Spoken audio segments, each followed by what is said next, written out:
اعوذ باللہ من الشیطان الرجیم بسم اللہ الرحمن الرحیم۔ اللہ تبارک و تعالیٰ کے نام سے شروع جو بڑا مہربان اور نہایت رحم کرنے والا ہے۔ پیارے دوستو، اللہ تبارک و تعالیٰ قرآن پاک میں ارشاد فرماتا ہے، اور اس دن سے ڈرو جب کوئی کسی کے کچھ کام نہ آئے گا، اور نہ ہی کسی کی سفارش منظور کی جائے گی، اور نہ ہی کسی سے کسی طرح کا بدلہ قبول کیا جائے گا، اور نہ ہی لوگ کسی کی مدد حاصل کر سکیں گے۔ پیارے دوستو، قیامت کا دن ایک ایسا ہولناک دن ہوگا کہ جس دن حمل والی عورتوں کے حمل ضائع ہو جائیں گے، اور اس دن نفسا نفسی کا یہ عالم ہوگا کہ ماں اپنے بیٹے کو بھول جائے گی اور اولاد اپنے ماں باپ کو بھول جائے گی، اور اس دن کوئی کسی کے کچھ کام نہ آئے گا۔ ہر ایک کو اپنے حساب و کتاب کی پڑی ہوگی، اور ہر ایک انسان اپنے اعمال کے مطابق اپنے انجام کو پہنچا دیا جائے گا۔ پیارے دوستو، اس بات پر ہر ایک مسلمان کا ایمان ہے کہ اس نے مرنے کے بعد قیامت کے دن اٹھنا ہے اور اپنے اعمال کا بدلہ لینا ہے۔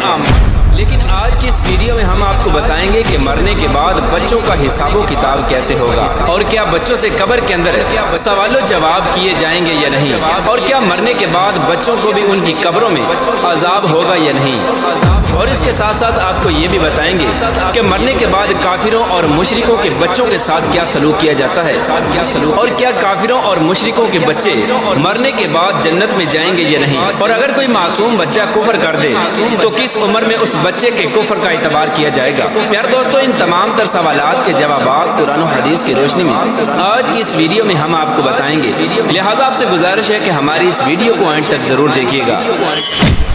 پیارے دوستو، اس دنیا کو چھوڑنے کے بعد انسان کو سب سے پہلے جس گھر میں داخل کیا جاتا ہے وہ قبر ہے۔ قبر آخرت کی منازل میں سے سب سے پہلی منزل ہے، اور قبر سے ہی ہر انسان کا حساب و کتاب شروع ہو جاتا ہے۔ جو قبر کے امتحانات کو پاس کر لیتا ہے تو اس سے آگے آنے والے امتحانات اس کے لیے آسان ہوتے ہیں، اور جو قبر کے امتحانات کو پاس کرنے میں ناکام رہتا ہے تو آگے آنے والے امتحانات اس سے کہیں زیادہ سخت اور دشوار ہوں گے۔ پیارے دوستو، جب بھی کوئی انسان مرتا ہے تو اس کو قبر کے اندر دفنا دیا جاتا ہے، پھر چاہے وہ بچہ ہو، بوڑھا ہو یا نوجوان۔ اس طرح جیسے ہی اس مرنے والے شخص کو دفنایا جاتا ہے تو دو فرشتے اس کی قبر میں داخل ہو جاتے ہیں، جن کو منکر نکیر کہا جاتا ہے۔ یہ فرشتے اس مرنے والے شخص سے سوالات کرتے ہیں، اور وہ مرنے والا شخص ان فرشتوں کے جوابات دیتا ہے۔ اگر مرنے والا شخص ان فرشتوں کے سوالوں کے جواب ٹھیک دے دیتا ہے تو اس کو جنت کی خوشخبری سنا دی جاتی ہے، اور اگر مرنے والا شخص ان فرشتوں کے سوالوں کے جواب نہیں دے پاتا تو اس کی قبر کو جہنم کا گڑھا بنا دیا جاتا ہے۔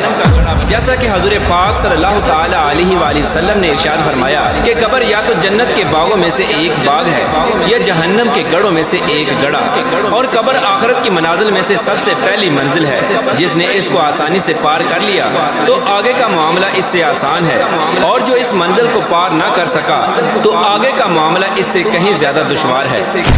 پیارے دوستو، اب بات کرتے ہیں کہ اگر کوئی نابالغ بچہ بالغ ہونے سے پہلے مر جائے تو کیا اس سے بھی قبر میں حساب و کتاب لیا جاتا ہے اور اس سے بھی سوال و جواب کیے جاتے ہیں؟ تو اس کے متعلق مختلف روایات ملتی ہیں۔ بعض روایات کے مطابق چھوٹے بچوں سے قبر کے اندر سوال و جواب کیے جائیں گے، کیونکہ اللہ تبارک و تعالیٰ قبر کے اندر ان مرنے والے بچوں کی عقلوں کو مکمل کر دے گا، اور پھر یہ مرنے والے بچے اپنی کامل عقل کے مطابق فرشتوں کے ان سوالوں کے جوابات دیں گے۔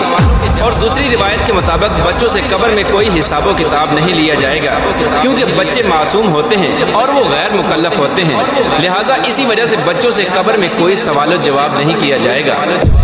پیارے دوستو، اب بات کرتے ہیں ان بچوں کی جو کافروں کے گھر میں پیدا ہوئے یا مشرکوں کے گھر میں پیدا ہوئے اور بالغ ہونے سے پہلے مر گئے، تو کیا ایسے بچے مشرک اور کافر کہلائیں گے، اور قبر کے اندر ان کے ساتھ کیا سلوک کیا جائے گا؟ تو اس کے متعلق حضرت عبداللہ ابن عباس رضی اللہ تعالی عنہ سے روایت ہے کہ جب رسول اللہ صلی اللہ تعالی علیہ وآلہ وسلم سے مشرکین اور کافروں کے بچوں کے بارے میں سوال کیا گیا تو حضور پاک صلی اللہ تعالی علیہ وآلہ وسلم نے ارشاد فرمایا کہ اللہ تبارک و تعالیٰ نے جب ان بچوں کو پیدا کیا تو اللہ تبارک و تعالیٰ خوب جانتا تھا کہ ان بچوں نے بڑے ہو کر کیا کرنا ہے۔ اسی طرح ایک حدیث میں آتا ہے کہ آپ صلی اللہ تعالیٰ علیہ وآلہ وسلم نے ایک خواب دیکھا کہ آپ صلی اللہ تعالیٰ علیہ وآلہ وسلم ایک باغ میں ہیں اور ایک لمبے قد کا آدمی اس باغ میں چل رہا ہے اور اس کے آس پاس بہت سارے بچے کھیل رہے ہیں اور اس آدمی کا قد اتنا لمبا ہے کہ حضور پاک صلی اللہ تعالیٰ علیہ وآلہ وسلم اس آدمی کو دیکھنے کے لیے اپنی گردن کو اوپر بلند کرتے ہیں گویا کہ وہ شخص آسمانوں سے باتیں کر رہا ہو۔ تو حضور پاک صلی اللہ تعالیٰ علیہ وآلہ وسلم نے حضرت جبرائیل علیہ السلام سے اس شخص کے بارے میں پوچھا اور ان بچوں کے بارے میں دریافت فرمایا۔ تو حضرت جبرائیل علیہ السلام نے عرض کی کہ یا رسول اللہ صلی اللہ تعالیٰ علیہ وآلہ وسلم، آپ نے جس شخص کو دیکھا ہے وہ حضرت ابراہیم علیہ السلام ہیں اور ان کے ارد گرد جو بچے کھیل رہے تھے وہ بچے ہیں جو فطرت سلیم پر پیدا ہوئے اور بالغ ہونے سے پہلے فطرت سلیم پر ہی مر گئے، یعنی وہ بچے اسلام پر ہی پیدا ہوئے اور بالغ ہونے سے پہلے اسلام پر ہی مر گئے۔ تو ایسے بچوں کے ساتھ آخرت کے اندر وہی سلوک کیا جائے گا جو ایک مسلمان کے گھر میں پیدا ہونے والے بچے کے ساتھ کیا جاتا ہے، کیونکہ ہر پیدا ہونے والا بچہ اسلام پر ہی پیدا ہوتا ہے اور بعد میں بڑے ہو کر وہ کافر یا مشرک بنتا ہے، جیسا کہ حضور پاک صلی اللہ تعالیٰ علیہ وآلہ وسلم نے ارشاد فرمایا کہ ہر پیدا ہونے والا بچہ فطرت پر پیدا ہوتا ہے، یعنی اسلام پر پیدا ہوتا ہے۔ یہ اس کے ماں باپ ہوتے ہیں جو اس کو بعد میں یہودی یا نصرانی یا عیسائی بنا دیتے ہیں، یعنی اس حدیث سے معلوم ہوا کہ ہر پیدا ہونے والا بچہ مسلمان پیدا ہوتا ہے اور بعد میں بڑے ہو کر اس کے ماں باپ اس کو کافر، مشرک یا عیسائی بنا دیتے ہیں۔ اگر کوئی ایسا بچہ جو کافروں کے گھر میں پیدا ہوا لیکن وہ بالغ ہونے سے پہلے مر گیا تو وہ اسلام پر ہی مرے گا۔ یار دوستو، بات کرتے ہیں کہ بچے کی کس عمر میں بچے کے کفر کا اعتبار کیا جائے گا، تو اس کے متعلق روایات میں آتا ہے کہ بچہ جب عاقل اور بالغ ہو جائے اور اچھے اور برے کی پہچان کرنے لگ جائے تو اس عمر میں اگر کوئی بچہ کفر کرتا ہے تو اس کے کفر کا اعتبار کیا جائے گا اور وہ بچہ کافر ہوگا۔ اور علماء کرام بیان فرماتے ہیں کہ اگر کوئی بچہ 7 سال کی عمر میں کفر کرتا ہے تو اس کے کفر کا اعتبار کیا جائے گا اور وہ کافر ہو جائے گا۔ پیار دوستو، بات کرتے ہیں کہ کافروں اور مشرکوں کے بچے جنت میں جائیں گے یا نہیں، اور اگر یہ جنت میں جائیں گے تو جنت کے کون سے مقام میں ان کو رکھا جائے گا۔ پیار دوستو، اس کے متعلق مختلف روایات ملتی ہیں۔ بعض روایات کے مطابق جیسے مسلمانوں کے بچے جنت میں جائیں گے اسی طرح وہ بچے بھی جنت میں جائیں گے جو پیدا تو کافروں کے گھروں میں ہوئے لیکن بالغ ہونے سے پہلے وہ فوت ہو گئے، تو اللہ تبارک و تعالیٰ ان معصوم بچوں کو بھی جنت میں داخل فرمائے گا، کیونکہ اللہ تبارک و تعالیٰ ارشاد فرماتا ہے کہ وہ کسی کو جنت یا جہنم میں داخل نہیں فرمائے گا جب تک کہ اس کو اعمال کا مکلف نہ بنا دے، اور بچے اعمال کے مکلف نہیں ہوتے، لہٰذا اسی وجہ سے اللہ تبارک و تعالیٰ معصوم بچوں کو بغیر حساب و کتاب کے جنت میں داخل فرمائے گا۔ اور بعض روایات کے مطابق کافروں اور مشرکوں کے معصوم بچے جنت میں تو داخل ہوں گے لیکن یہ جنت میں جنتی مسلمان بچوں کے ماتحت ہوں گے اور ان کے خادمین کی ڈیوٹی سر انجام دیں گے، اور یہ مسلمان جنتی بچوں کے خادمین ہوں گے۔ اور بعض علماء کرام اس مسئلے پر خاموشی اختیار کرتے ہیں، ان کا یہ کہنا ہے کہ اللہ تبارک و تعالیٰ بہتر جانتا ہے کہ اللہ تبارک و تعالیٰ کافروں کے بچوں کے ساتھ کیا سلوک فرمائے گا، واللہ تعالی عالم۔